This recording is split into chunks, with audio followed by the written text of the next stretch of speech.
The first signs of the invasion came in the dead of night, when the sky over major cities around the world seemed to warp and bend, as if the stars themselves were blinking out. What appeared to be a natural phenomenon quickly turned into a nightmare. Massive ships, black as voids in the night sky, appeared in Earth's atmosphere, dwarfing even the tallest skyscrapers. The ships moved with terrifying precision, their shapes sleek and angular, almost organic, as though they were alive. The world watched in horror as these invaders landed in strategic locations: New York, London, Beijing, and Moscow, within mere hours of each other. It was clear that these beings had studied Earth long before their arrival. The Ksharkoth, an alien race known for their advanced technology and ruthless conquests, descended on Earth with chilling calm. They had observed humanity from afar, monitoring the planet's political strife, environmental chaos, and fragile social systems. They saw a species divided, fragmented, and weak, easy prey for their advanced weapons and empire-building goals. Commander Zafar, the leader of the invasion, was certain of one thing: humans would fall without a fight. They were too primitive to even comprehend what was happening. When the Ksharkoth made their move, it was swift and brutal. Armed with energy weapons that turned concrete into dust and fleets of combat drones that could level entire blocks with a single command, they made quick work of Earth's defenses. Major governments scrambled to react, but the response was slow and disjointed. The Ksharkoth effortlessly neutralized military bases, taking control of key communication satellites and silencing any organized resistance before it could even begin. Entire cities were abandoned as panicked civilians fled to the outskirts, hoping to escape the merciless onslaught. But amidst the chaos, something unexpected happened. A small group of survivors, civilians from all walks of life, found themselves trapped in an urban war zone. As they fled, a retired military officer, Colonel Sarah Hayes, gathered a few others around her. "We can't just run," she said, her voice steady despite the chaos around them. "We need to fight back." Her words weren't just to rally the terrified group with her, but to ignite a spark in them that had long been extinguished. Most of these people had never fought a war, but they knew their city.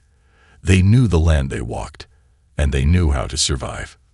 They worked quickly, taking what little they could find: old weapons, discarded equipment, anything that might give them an edge. Hayes coordinated the team, using tactics learned from years of service.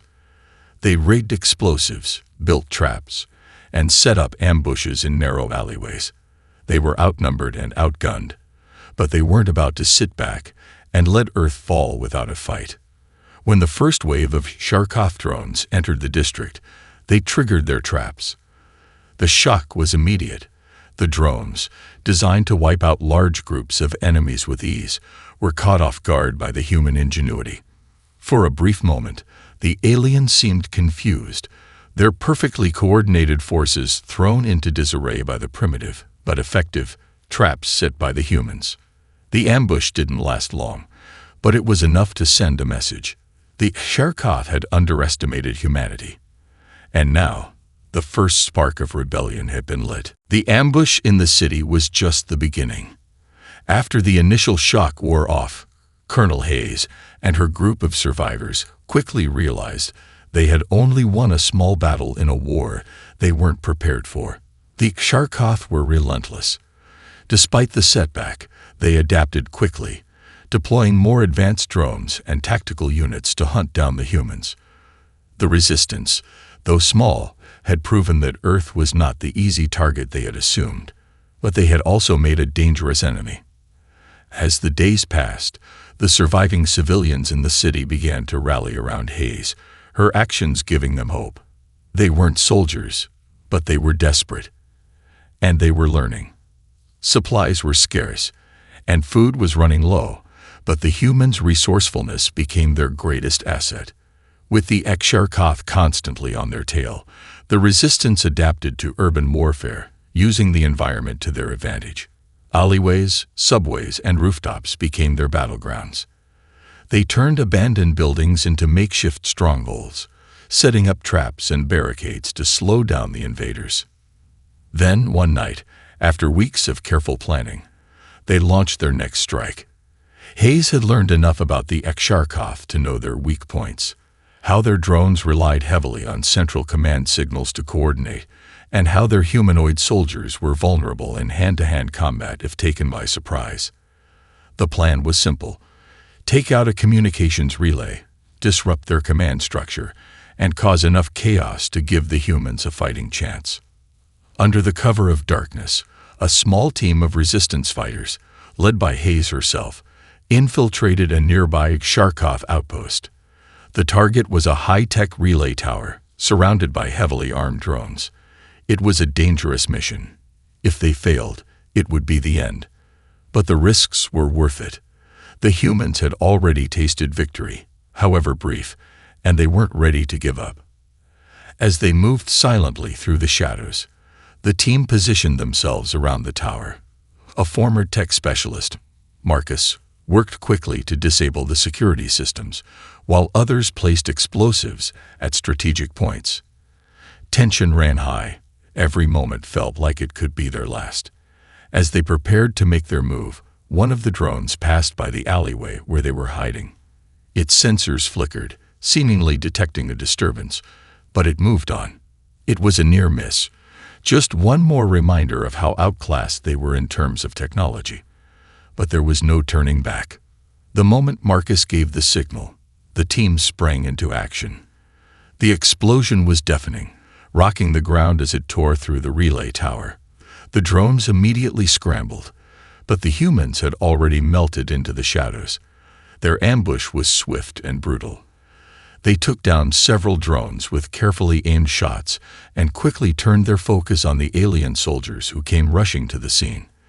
The humans were outnumbered, but they fought with an intensity the Aksharkov had never encountered. They didn't just fight for survival. They fought for a chance to take back their world. In the chaos, Hayes managed to disable a critical communication node, sending the Aksharkov into a temporary disarray. Their coordinated forces began to stumble. The resistance had done it. They had created a crack in the Aksharkov's otherwise impenetrable defense. They had proven that humanity could disrupt the aliens' operations, even with inferior weapons and tactics. But they also knew that this victory would be short-lived if they didn't keep fighting. The Aksharkov wouldn't let their failure go unpunished. As the dust settled and the humans regrouped, they knew this was only the beginning. But the Aksharkov had learned something that night. The humans were not as primitive as they had assumed. They were resilient, resourceful, and far more dangerous than anyone could have imagined. In the aftermath of the ambush on the Aksharkov relay tower, word spread quickly through the remaining pockets of humanity. The battle had been fierce, but it had sparked something larger. The Aksharkov, initially confident that Earth's population would crumble beneath their might, were now realizing they had made a grave miscalculation. Humanity wasn't just surviving. It was adapting, learning, and most importantly, fighting back. Colonel Hayes and her small group of survivors had become symbols of resistance, their success inspiring others who had been hiding in the shadows. Across the globe, small bands of survivors started to form their own resistance cells. The world's military powers, though fractured and disorganized, began to reconnect and pool their resources. The United States, Russia, China, and several other nations who had once been at odds now communicated openly, setting aside their differences to fight a common enemy.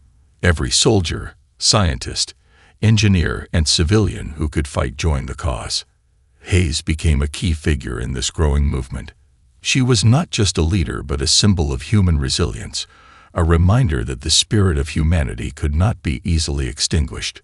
The resistance set up underground bases, often in the remains of ruined cities or abandoned military bunkers.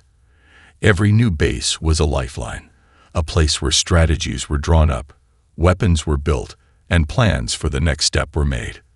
They knew they couldn't defeat the Aksharkov with brute force alone. They had to outsmart them. Human ingenuity became the cornerstone of their survival. Former military leaders like General Ivan Petrov, a seasoned strategist from Russia, began to coordinate global efforts, while engineers and tech experts, like Dr. Lana Voss, reverse-engineered alien technology. The more they learned, the more they realized that the Exarchoth's reliance on high-tech systems made them vulnerable to tactics humans had long since abandoned in favor of sleek, advanced weaponry. The Resistance began to weaponize human unpredictability, using terrain, old-world technology, and guerrilla tactics to outmaneuver the aliens. One of the most pivotal moments came when a team of human scientists, working around the clock in secret, discovered a crucial flaw in the Exarchoth's neural network. Their advanced drones and soldiers were controlled through a complex system of communication that could be intercepted and disrupted.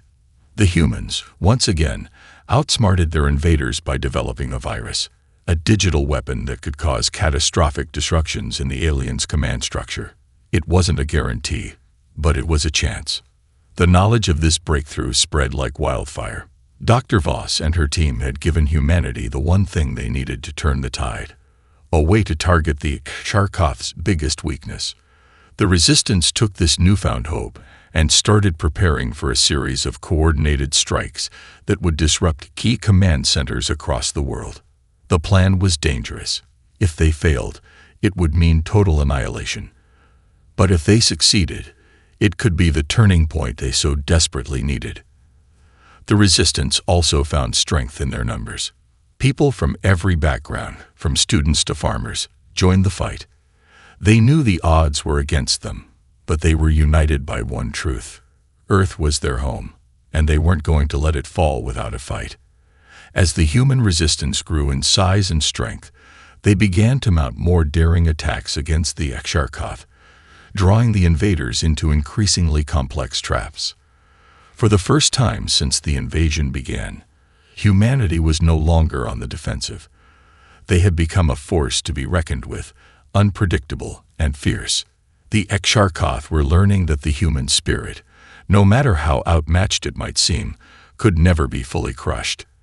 And they were beginning to fear that they might have awakened a sleeping giant. As the human resistance grew stronger, the Exarchoth became increasingly frustrated. Commander Zathar, their leader, had watched with growing disbelief as humans continued to surprise them at every turn. Their tactics, while unrefined compared to the Exarchoth's advanced strategies, were proving effective in ways the aliens hadn't anticipated. But Zathar was a strategist. He believed in the superiority of his forces. He convinced his commanders that the resistance was a temporary nuisance, nothing more than a fleeting annoyance that would burn itself out once the humans realized how hopeless their situation truly was. The Exarchoth's arrogance grew, and that overconfidence proved to be their greatest weakness. They assumed that their superior technology and overwhelming numbers would eventually break humanity's will. They dismissed the resistance as mere pockets of rebellion, scattered and disorganized, lacking the discipline to pose a real threat. They underestimated one thing, however: humanity's ingenuity. While Zathar ordered more aggressive strikes against the human cells, the resistance was hard at work behind the scenes, learning from every skirmish, every failure. They knew they were up against an enemy with technological advantages that seemed impossible to overcome. But the longer the war dragged on, the more the humans realized that the Exarchoth had their own vulnerabilities. Their reliance on sophisticated technology was a double-edged sword. The invaders had no experience in low-tech warfare, where improvisation and creativity were essential. The turning point came when the resistance successfully infiltrated a critical Exarchoth communications hub. The operation was daring, a blend of espionage and guerrilla tactics. Under the cover of night, a small group of human soldiers snuck into the alien compound, bypassing high-tech security systems with the help of their own hack technology. They planted explosives, disabled security cameras, and initiated a cyber attack that corrupted the Exarchoth's communications grid. In the chaos that followed, the humans managed to extract vital information, details about the Exarchoth's command structure and the layout of their space fleets. This intelligence was a game-changer. The humans had learned that the Sharkoth were highly dependent on a central command system to coordinate their forces. This system linked all their fleets, drones, and soldiers, and without it, their operations could fall apart. The Resistance now knew how to strike at the heart of the Sharkoth's military might, hitting them where it would hurt the most. Back in the human strongholds, the news of the infiltration spread like wildfire. With the information in hand, the Resistance began to prepare a coordinated offensive. They knew the risk. Attacking the Sharkoth's central command would be a brutal and dangerous move. But if they succeeded, it could cripple the invaders' ability to wage war, giving humanity a real chance at victory. At the same time, the Sharkoth remained blind to the growing threat. Zathar's commanders insisted that humanity was merely reacting to their overwhelming power. They had wiped out entire cities and destroyed key resistance bases, and they believed that humanity was simply fighting a losing battle. They didn't yet understand that the humans had adapted. They hadn't given up. They had learned how to fight smarter, how to exploit weaknesses in the Sharkoth's grand design. Zathar, in his arrogance, chose to ignore the mounting signs of resistance. His focus remained on eliminating the scattered cells of humanity, believing that a few decisive strikes would end the rebellion once and for all. The Sharkoth's overconfidence, however, was blinding them to the truth. Humanity was no longer just surviving. They were rising. As the resistance grew more organized, a sense of urgency swept through humanity's ranks. They knew the Sharkoth would not remain passive for long.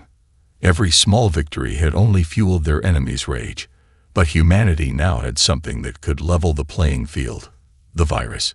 It was humanity's secret weapon, and it was their best hope to bring down the alien invaders.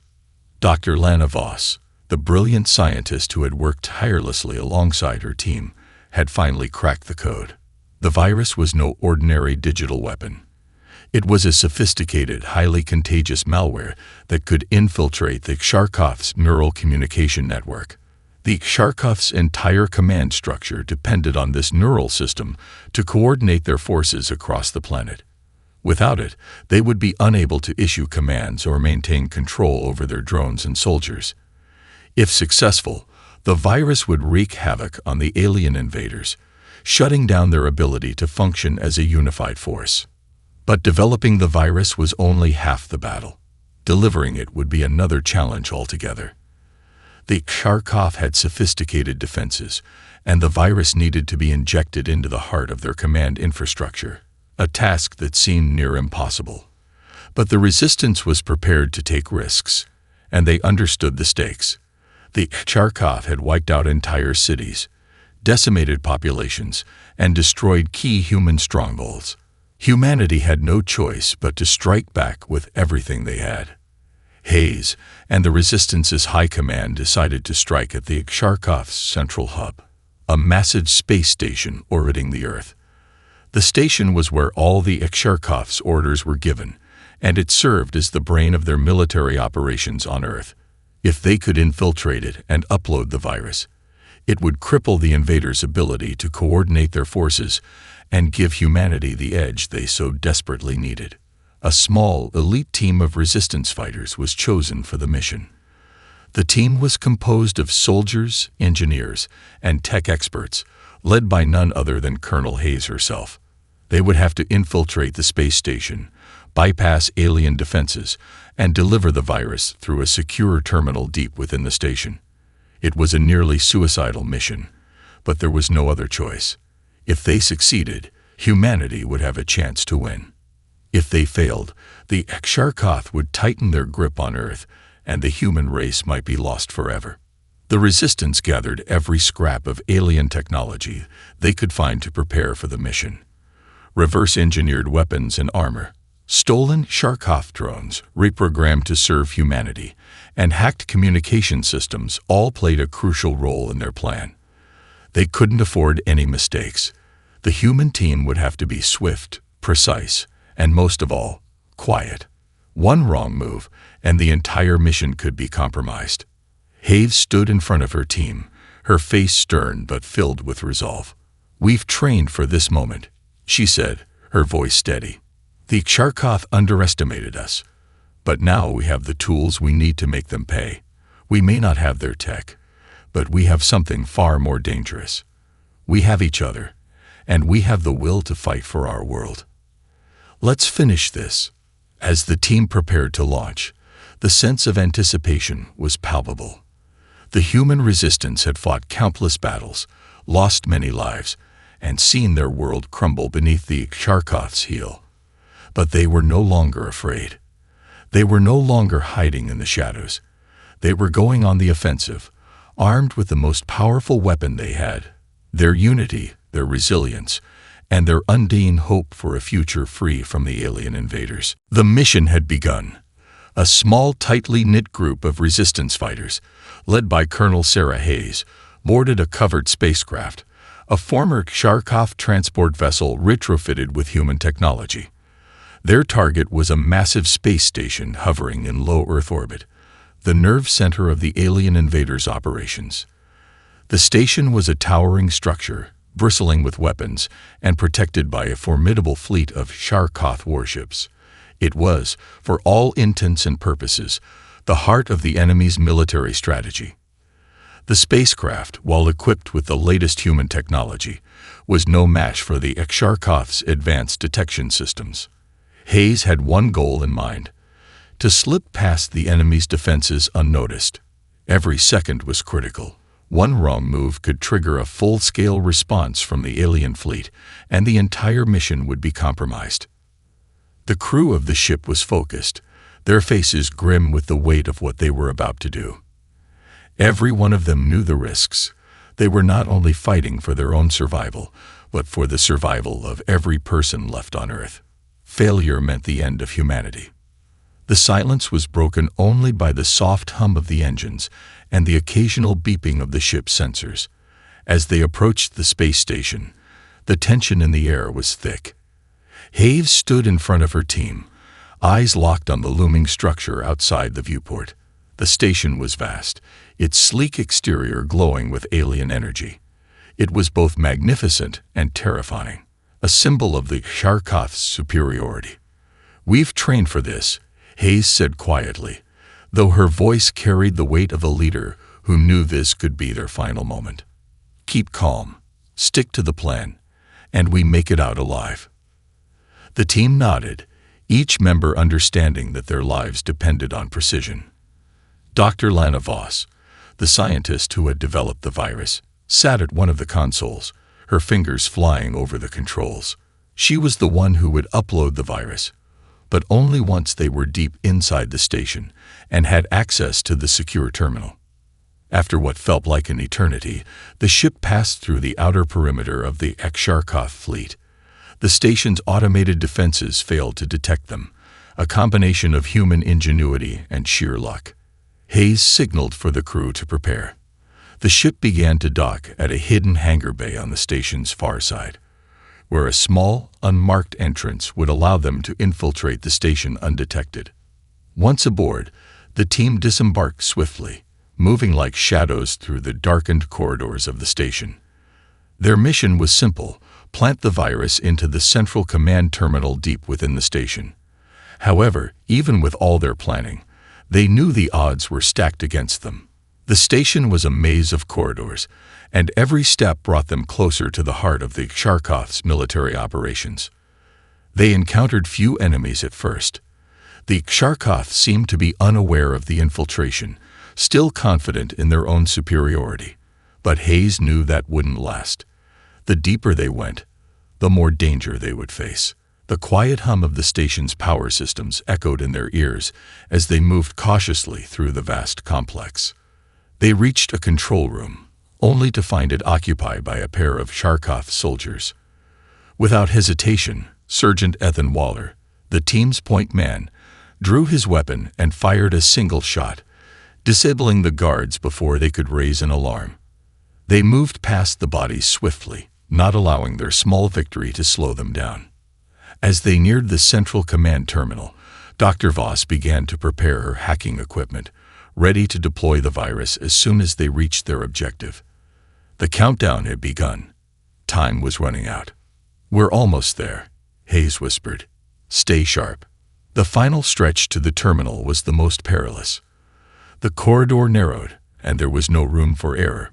Every step felt like a heartbeat, echoing through the silence. Finally, they'd reached the terminal, a high-tech system embedded into the heart of the station. Dr. Voss immediately set to work, her fingers flying across the device as the others took up defensive positions. It was a race against time. The Sharkoth would soon realize they had been infiltrated. If they couldn't upload the virus and escape within minutes, it would all be over. The fate of humanity hung in the balance. The air inside the central command station felt thick, almost suffocating, as the team crouched in position, waiting for Dr. Lana Voss to complete the final steps of uploading the virus. The whir of alien machinery hummed in the background, but it was the deafening silence in the room that made everyone's nerves fray. They had come so far, and yet every passing second seemed to bring them closer to certain death. Dr. Voss was focused, her fingers moving rapidly across the alien interface, connecting the virus to the central command terminal. She had already bypassed several layers of security, but the Sharkoth systems were far more complex than anything humanity had encountered. Each line of code she inserted was one more potential roadblock. One wrong move could alert the entire station. Colonel Sarah Hayes paced slowly, her eyes scanning the hallway through the narrow window of the control room. Every shadow felt like a threat, every small noise amplified in the oppressive quiet of the alien station. She couldn't afford to make any mistakes. Failure meant the virus would never be uploaded, and the consequences would be catastrophic. "How long?" Hayes asked, her voice low but urgent, breaking the silence. Dr. Voss didn't look up from the terminal. "Almost there. Just a few more seconds." Every second felt like an eternity. Hayes exchanged a glance with Sergeant Ethan Waller, who was guarding the entrance with his weapon trained on the corridor. His expression was tense, his eyes darting between the hallway and the control room. They had come too far to be caught now. "Too quiet," Waller muttered. "Something's not right." The hairs on the back of Hayes' neck stood on end. She could feel it too. The pressure building in the air, the sense that they were on the verge of being discovered. They were deep within the heart of the Sharkoth operation, and it wouldn't be long before the aliens realized they were under attack. "Done," Dr. Voss finally announced, her voice a mix of relief and exhaustion. "The virus is uploaded. It's spreading through their systems now." Before Hayes could respond, a loud, echoing alarm blared across the station. Red lights began flashing, signaling the security breach. The Sharkoth had detected them. "We've been compromised," Waller said, already moving toward the door. "We need to move now." The team sprang into action. Dr. Voss quickly powered down the terminal, wiping any trace of their presence. There was no time to waste. The virus was already in the Sharkoth systems, but it would take a few minutes to fully disable their neural network. They had to get off the station before that window closed. Hayes led the charge down the narrow corridors, their boots pounding on the metal floor as they moved quickly but cautiously. They could already hear the sounds of Sharkoth soldiers scrambling, their voices echoing down the hall. The alarm was drawing attention from all corners of the station, and the Sharkoth were closing in fast. The team rounded a corner and found themselves face to face with a squad of heavily armed Sharkoth soldiers. Without hesitation, Waller opened fire, taking down 2 of them in quick succession. The rest of the team followed suit, engaging the remaining soldiers in a brutal close-quarters firefight. It was chaos. Blaster fire ricocheted off the walls, sparks flying in every direction. The resistance fighters were skilled, but they were outgunned, and the Sharkoth soldiers were relentless. "Fall back," Hayes shouted, grabbing Dr. Voss by the arm and pulling her toward the exit. "We need to get to the ship now." The firefight continued to rage behind them as the team sprinted toward the hangar bay. The corridor was a maze of twists and turns, and every corner could hide another group of alien soldiers. Hayes could hear their footsteps echoing behind them. Too close, too fast. They reached the hangar bay, only to find the entrance sealed shut. The Sharkov had locked it down, and the ship they had arrived in was still parked inside. The only way out now was through the narrow service tunnels that led to the outer docking bay. "Sergeant, cover us," Hayes ordered. "Dr. Voss, move." Waller held the doorway, laying down suppressive fire as the rest of the team dove into the service tunnel. The sound of alien weapons fire rang in their ears as they pushed forward, but they didn't stop. Not now, not when they were so close. "Keep moving," Hayes yelled, her voice hoarse. The countdown to the virus's full activation was already underway, but they needed to escape before it was too late. As the team sprinted through the tunnels, Hayes couldn't help but feel a sliver of hope. The virus was working. The Sharkov's neural systems were beginning to fail. The rebellion was no longer just a small resistance. It was a growing force, capable of striking at the heart of their enemy. And with this mission, they had sent a clear message. Humanity would not fall without a fight. But as they neared the outer docking bay, a cold realization settled in. The Sharkov weren't going to let them leave easily. The final battle was about to begin. The narrow service tunnel twisted ahead, the walls vibrating as the heavy footsteps of the Sharkov soldiers grew louder. Hayes could hear their chittering voices and the unmistakable hum of their weapons powering up. Time was running out. They had uploaded the virus, and it was spreading through the Sharkov's neural systems, but the alien forces were regrouping, determined to stop the humans from escaping. "Get to the docking bay," Hayes shouted, her voice sharp and commanding, as the team sprinted down the corridor. The tunnel was tight, and every footstep echoed, betraying their position. The team was exhausted but determined. They couldn't afford to fail now, not when the virus had already begun its work. Dr. Voss, still clutching the small portable data device containing the virus, pushed forward with grim determination. "It's almost over," she muttered under her breath, but Hayes could hear the doubt in her voice. The virus was infecting the Sharkov systems, but it was still a race against time. The resistance had a chance, but they needed to escape before the aliens retaliated. They reached the outer docking bay, where their ship was still parked, but it was surrounded. Sharkov warships floated outside the bay, and their forces were converging on the entrance. The hangar was sealed, and the only way out was through the very gates that were now under assault. "We can't just walk out there," Sergeant Waller said, scanning the room. "We need a diversion, or they'll tear us apart." Hayes paused for a moment, her mind working at full speed. They had the virus. It was doing its work, but they had no way of knowing how long they had before the Sharkov regrouped and locked down the station completely. They couldn't risk being trapped. The team needed to leave now, and they needed a way to make it happen. "Set charges on the hangar doors," Hayes ordered. "We'll create a breach, get to the ship, and fight our way out." Waller nodded, moving toward the control panel to plant explosives. The rest of the team set up defensive positions, preparing for the worst. The Sharkov were relentless, and they would not let the humans escape without a fight. But this was their only shot.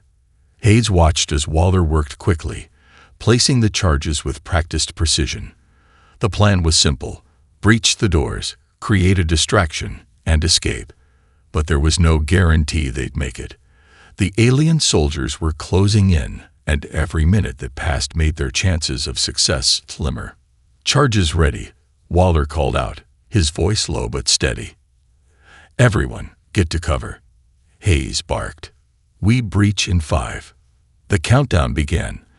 The air was thick with tension as they all waited for the explosion that would either give them a chance to escape or seal their fate. 5, 4, 3. The seconds felt like hours. 2, 1. Now. The explosion was deafening.